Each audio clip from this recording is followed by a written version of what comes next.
Assalamu alaikum everyone.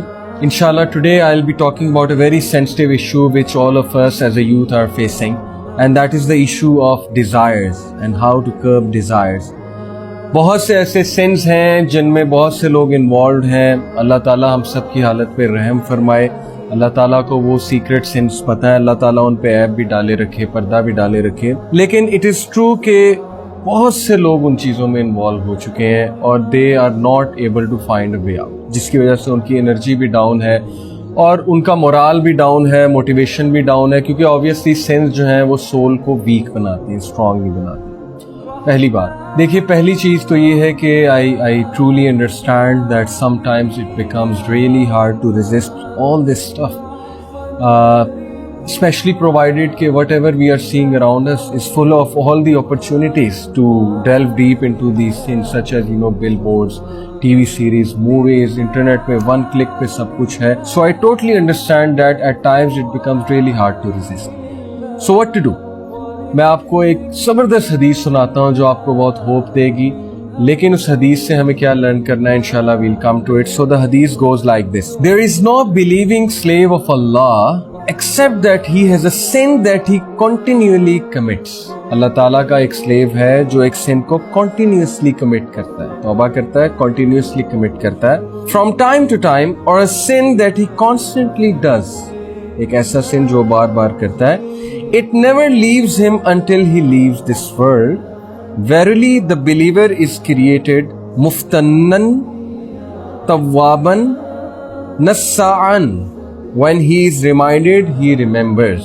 کیا مطلب ہے اس حدیث کا؟ بہت خوبصورت حدیث. سب سے پہلے رسول اللہ صلی اللہ علیہ وسلم نے فیکٹ کو ایکنالج کیا کہ ہم میں سے بہت سے لوگ ایک گناہ ریپیٹڈلی کرتے ہیں, اس کی ایڈکشن ہو جاتی ہے. ہوتا ہے, ایسے ہوتا ہے لائف میں. لیکن مومن کی خصلت کیا ہے؟ مومن کی خصلت یہ, وہ گیو اپ نہیں کرتا سن کر کے, وہ توبہ کرتا ہے, بار بار توبہ کرتا ہے, بار بار توبہ کرتا ہے. دیکھیے جو تین چیزیں آئی ہیں, پہلی چیز جو اس حدیث میں آئی ہے وہ بلیور کے ٹریٹ کے حوالے سے وہ یہ ہے کہ the believer is متفن. This means کہ he will be tried and tested through severe tribulations. کچھ لوگ کے لیے کوئی گناہ ایک ٹریبولیشن بن جاتا ہے, ٹیسٹ بن جاتا ہے, ٹرائل بن جاتا ہے, اور اللہ تعالیٰ کو یہ بات پتہ ہے اب اس ٹیسٹ اور ٹرائل کو آپ نے کیسے ڈیل کرنا ہے. آپ نے گیو اپ نہیں کرنا, آپ نے کوشش جاری رکھنی ہے, آپ نے کوشش جاری رکھنی, ہوپ لیس نہیں ہونا. سیکنڈ چیز یہ ہے کہ اللہ تعالیٰ نے بلیور کو تواب بنایا ہے, توبہ کرنے والا بنایا ہے. وہ توبہ کرتا ہے, جھپٹنا پلٹنا, پلٹ کر جھپٹنا لہو گرم رکھنے کا ہے ایک بہانہ. علامہ اقبال نے بھی کہا تھا, وہ بار بار آتا ہے پلٹ کے, بار بار آتا ہے, آخر جائے کہاں.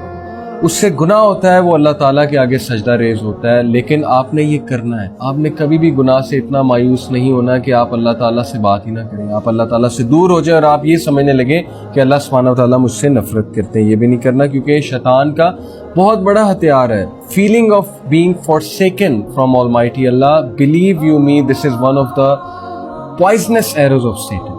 سو یہ چیز ہم نے نہیں کرنی اور ہم نے اس میں نہیں جانا. اور جو تیسری چیز اس حدیث میں آئی ہے وہ یہ ہے کہ he is a nassa, meaning that he continually forgets and relapses.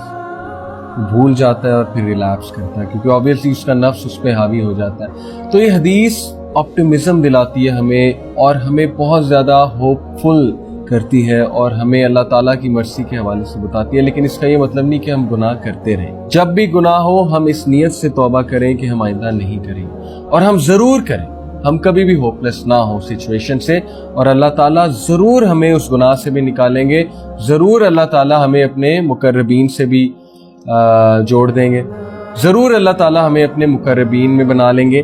اور ایک دعا میں آپ کو بتاتا ہوں جس دعا نے پرسنلی میری بہت ہیلپ کی ہے, آپ اللہ تعالیٰ سے دعا بہت زیادہ کیجئے. وہ دعا یہ ہے کہ اللہم حبب الینا الایمان وزینہ فی قلوبنا وکرہ الینا الکفر والفسوق والعصیان وجعلنا من الراشدین. یہ دعا قرآن مجید سے ڈرائیوڈ ہے, بہت زبردست دعا ہے, بہت پاورفل دعا ہے کہ اللہ تعالیٰ نیکی کرنے کی مجھے توفیق عطا فرمائے, میرے سینے میں, میرے دل میں مزین کر دیجئے نیکی کو, اور گناہ سے کراہت اور کفر سے اور آپ اپنی نافرمانی سے مجھے کراہت جو ہے وہ فیل کرائیے, اور مجھے راشدین میں سے کر لیجئے. آپ ضرور یہ دعا زیادہ سے زیادہ پڑھا کیجیے، اور تقوی کے حوالے سے بھی دعا کیجیے، کیونکہ مجھے پتہ ہے یوتھ کا یہ بہت بڑا ایشو ہے، اسپیشلی جن کی شادیاں نہیں ہو رہی ان کے لیے بہت مشکل ہے۔ اللہ تعالیٰ آپ کی مدد فرمائے، اللہ تعالیٰ آپ کی بہت مدد فرمائے اس مشکل وقت میں۔